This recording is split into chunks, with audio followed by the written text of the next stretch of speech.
자, 오늘은 지구 단위 계획에 대해서 알아보도록 할게요. 자, 이 지구 단위 계획을 공부하기 전에 이제 먼저 염두에 둬야 될 몇 가지 사항이 있는데요. 이거는 이제 도시군 기본 관리 계획에 여러 가지 종류가 있었죠. 기지, 산지, 입체 한다.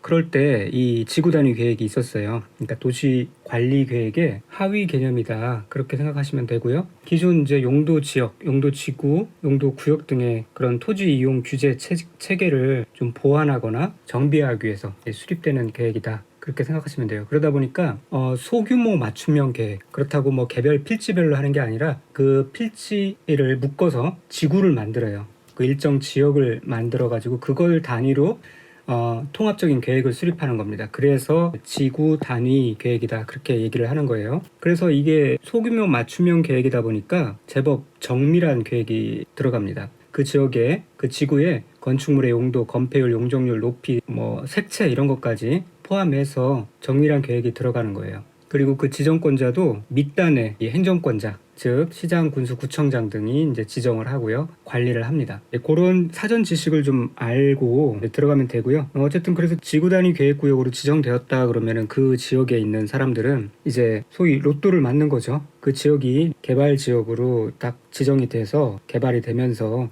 상황이 좋아질 거기 때문에 그렇죠. 집가도 상승하고요. 이제 뭔가 할 수 있는 여력도 많아지는 거죠. 그래서 그 일 보면은 지구 단위 계획은 도시군 계획 수립 대상 지역의 일부에 대해서 하는 거예요. 전체 다 하는 게 아니라 일부에 대하여 토지 이용을 합리화하고 그 기능을 증진시키며 미관을 개선하고 양호한 환경을 확보하며 해당 지역을 체계적 관리적으로 관리하기 위해서 수립하는 도시군 관리 계획을 말해요. 도시군 관리 계획의 일종입니다. 그래서 여기서 일부라는 것, 전부가 아니라는 것, 증진시키고 개선하고 양호하게 한다. 그래서 지구 단위 계획은 일진을 개선하고 양호하게 한다. 이런 식으로 암기를 해두시고, 여기서 제일 중요한 거는 일부이죠. 자, 그렇게 알아두시고, 지구 단위 계획을 수립할 때는 해당 용도 지역의 특성을 고려해서 수립해야 된다는 것. 그 다음에 지구 단위 계획의 내용을 보면은요. 자, 이런 6가지, 더 많은데 이제 줄인 거고요. 6가지 사항들이 포함되어야 되는데, 그 중에서 2번과 3번, 즉 기반시설의 배치와 규모, 건축물의 용도 제한, 건축물의 건폐율, 용적률, 건축물의 높이 최고 한도 또는 최저 한도, 요거는 반드시 들어가야 돼요. 필수 포함 사항입니다. 이것들을 포함해서 둘리사항의 사항이 포함되어야 된다는 것이고요. 여기에 보면 이제 건축선에 관한 계획이 들어가는 거예요. 이 지구 단위 계획은 소규모 맞춤형 계획이기 때문에 비교적 자세하게 이 건축선에 관한 계획까지 들어갑니다. 그리고 보행하는 등을 고려한 교통처리 계획까지 들어갑니다. 그리고 이렇게 도시계획 구역이 지정되면은 그 구역 안에서의 건폐율 등 규제가 완화가 돼요. 그래서 개발이 활성화되는 거죠. 지구 단위 계획으로 정하는 바에 따라서 완화해서 적용할 수 있다. 자, 그래서 내용을 보면은 먼저 도시지역 내와 도시지역 외로 구분할 수 있습니다. 그러니까 지구 단위 계획은 꼭 도시지역 내에서만 지정될 수 있는 게 아니고 도시지역 외에서도 지정될 수 있는데요. 건축 제한에 대한 부분은 공통적으로 건축물의 용도, 종류 및 규모를 완화하는 그런 조항이 들어가고요. 건폐율에 대해서도 공통적으로 150% 완화합니다. 용적률도요 200% 완화해요. 그래서 이렇게 건축 제한, 건폐율, 용적률은 공통적으로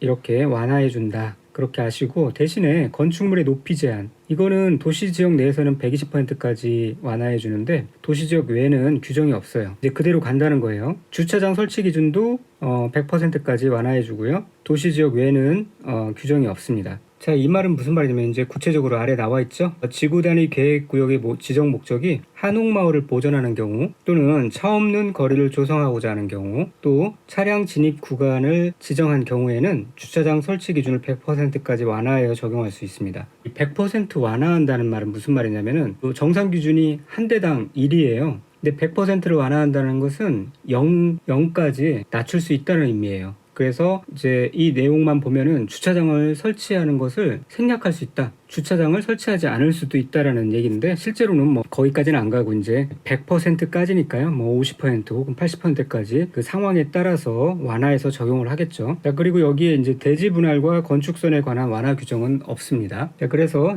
요거를 숫자를 암기를 하고 있어야 돼요. 이 부분도 이제 시험에 나올 수 있는 부분이기 때문에 이렇게 한번 암기를 해보시면 어떨까요? 건용이가 자기는 키가 150에서 200 정도, 200cm 정도 되기를 원했어요. 그런데 실제 높이는 120밖에 안 됐어요. 그러니까 100% 차이게 마련이죠. 차였어요. 자, 그렇게라도 암기를 해 놓으시면 되겠습니다. 건축물의 높이 제한과 주차장 설치 기준은 도시지역 외에서는 완화 규정이 없다. 굳이 도시지역 외에 뭐 높이를 좀 더 높게 해준다든지 그럴 필요가 없는 거죠. 딱 넓은데요. 뭐 주차장을 면제해 줄 필요가 없는 거예요. 도시지역보다 면적의 제한이 덜하기 때문에 그렇습니다. 자, 그 다음에 지구 단위 계획구역을 이제 지정을 해야 되는데요. 여기서 시험에도 잘 나오고 잘 정리를 해 두셔야 됩니다. 지구 단위 계획구역은 아까도 말씀드렸듯이 도시지역에서도 정할 수 있고 도시지역 외에서도 정할 수 있다는 걸 먼저 알고 계셔야 돼요. 도시지역에서만 정할 수 있다라고 생각하는 경우가 많은데 도시지역 외에도 가능하다. 그 다음에 도시지역인 경우에는 임의 지정과 필수 지정으로 나눕니다. 반드시 지정해야 되는 곳이 있고요. 지정할 수도 있고 안 할 수도 있는 지역이 있다라는 얘기예요. 자, 그러면 이 정도 사전 지식을 알고 들어가 보도록 할게요. 먼저 도시지역의 경우를 볼게요.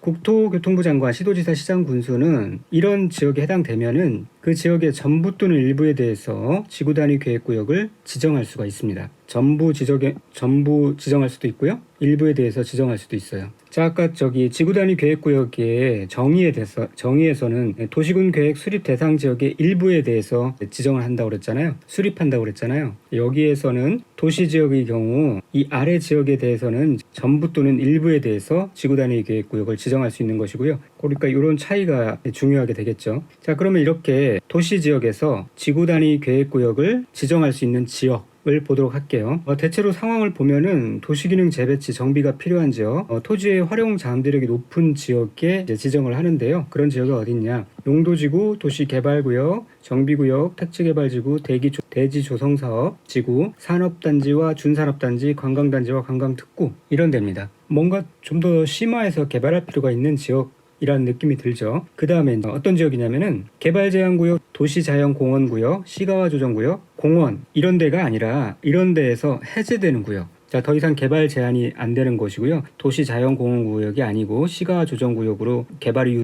유보되는 지역이 아니고 공원으로 묶여있는 지역이 아니라 그런 지역에서 해제되는 구역과 자, 그 다음에 녹지지역에서 주상공지역으로 변경되는 구역. 그러니까 녹지지역은 개발이 제한되는 데잖아요. 거기로부터 주상공지역으로 변경되는 구역. 그리고 새로 도시지역으로 편입되는 구역 중 계획적인 발전, 개발, 관리가 필요한 지역, 이런 지역에 대해서 지구단위 계획구역을 지정할 수가 있습니다. 또 도시지역 내 주거, 상업, 업무 등의 기능을 결합하는 등 복합적인 토지 이용 증진을 시킬 필요가 있는 지역으로서 자, 일반 주거지역, 준주거지역, 중공업지역, 그리고 상업지역에서 낙후된 도심 기능을 회복하거나 도시균형 발전을 위한 중심지 육성이 필요한 경우 이런 지역이 또 어떤 지역이냐 3개 이상의 노선이 교차하는 대중교통 결절지로부터 1km 이내에 위치한 지역 등 이런 지역일 때 이제 도심 지역에서 지구 단위 계획구역으로 지정할 수가 있습니다. 자, 여기서 준공업지역이지 일반 공업지역은 아니에요. 자, 그런데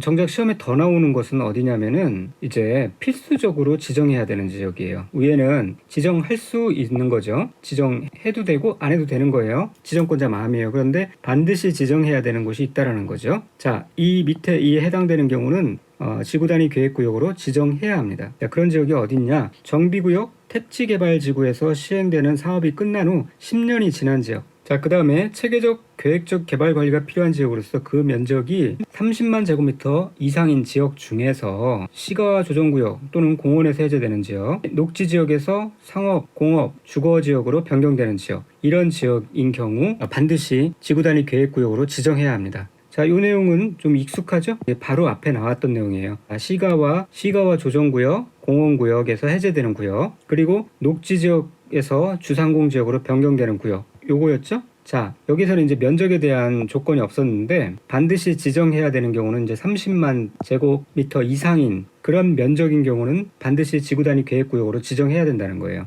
그 이하인 경우는 지정할 수 있고요. 자, 거기까지 정확하게 알아두시면 되겠고요. 자, 그 다음에는 이제 도시 외 지역에서도 지구단위 계획구역을 지정할 수 있는데 아무데나 지정할 수 있는 게 아니라 계획관리 지역인 경우 또 조건이 붙지만요. 일단 계획관리 지역인 경우, 개발진흥지구인 경우, 그리고 용도지구를 폐지하고 그 용도지구의 행위 제한 등을 지구단위 계획으로 대체하려는 지역. 그래서 대체, 도시 외 지역에서는 이 3가지 계획 대체만 지정이 가능합니다. 자, 그런데 도시 계획관리 지역도 그 해당하려는 지역의 2분의 1 이상이 계획관리 지역 이어야 돼요. 여기까지만 알아두시고요. 이 밑에는 이제 그만 건너뛰도록 하겠습니다. 거기까지 나오기는 좀 힘들죠. 그 다음에 이제 개발진흥지구는 이 계획관리 지역 안에서 이런 조건이 해당될 때 지구단위 계획구역으로 지정할 수 있습니다. 그러니까 해당 개발진흥지구가 이 개발진흥지구는 주산관 복특이 있다고 그랬어요. 자, 먼저 이걸 적어 놓을게요.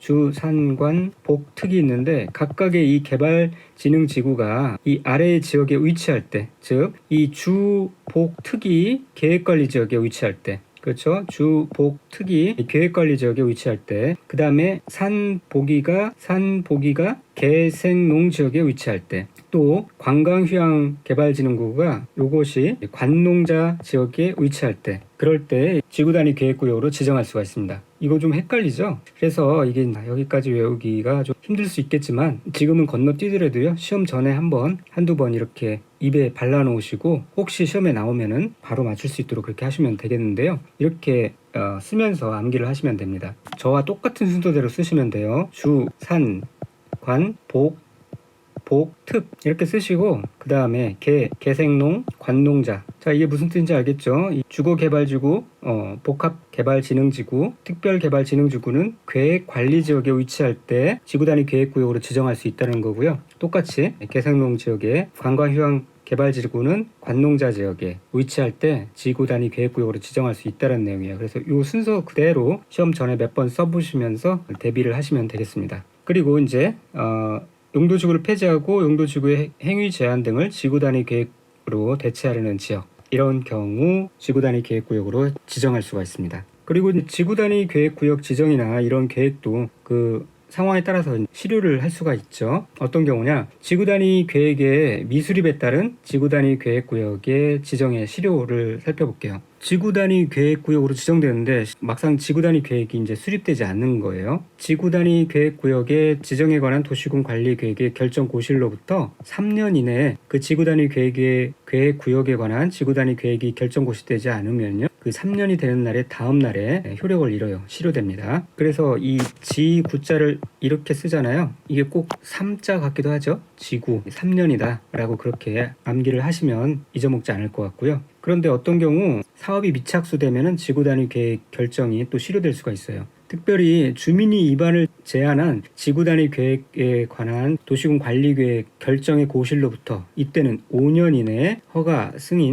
인가 승인을 받아서 사업이나 공사에 착수하지 아니하면 그 5년이 되는 날의 다음 날에 그 실효됩니다. 그러니까 주민이 위반 제한한 지구단위 계획구역의 지구단위 계획인 경우 이제 5년 이내에 실제 착수하지 않으면 실효된다. 그렇게 아시면 되겠고요. 자, 그 다음에 이제 지구단위 계획구역에서 건축물을 건축 또는 용도 변경하거나 공작물을 설치하려면 당연히 그 지구단위 계획에 맞게 해야 됩니다. 그런데 가설 건축물인 경우에는 지구단위 계획에 맞게 하지 않아도 된다는 거예요. 왜냐? 가설 건축물이기 때문에. 그래서 이 지구단위 계획에 맞게 건축할 필요가 없는 가설 건축물인 경우는 어떤 것이 있느냐? 가설 건축물은 말 그대로 임시로 짓는 건축물이에요. 그래서 존치 기간이 3년의 범위에서 그 해당 시 또는 군의 도시군 계획 조례로 정한 존치 기간 이내의 가설 건축물, 재복구 기간 중에 이용하는 재복구용 가설 건축물, 공사 기간 중에 이용하는 공사용 가설 건축물, 이런 것들은 굳이 지구단위 계획에 맞게 건축할 필요가 없습니다. 자, 이 말인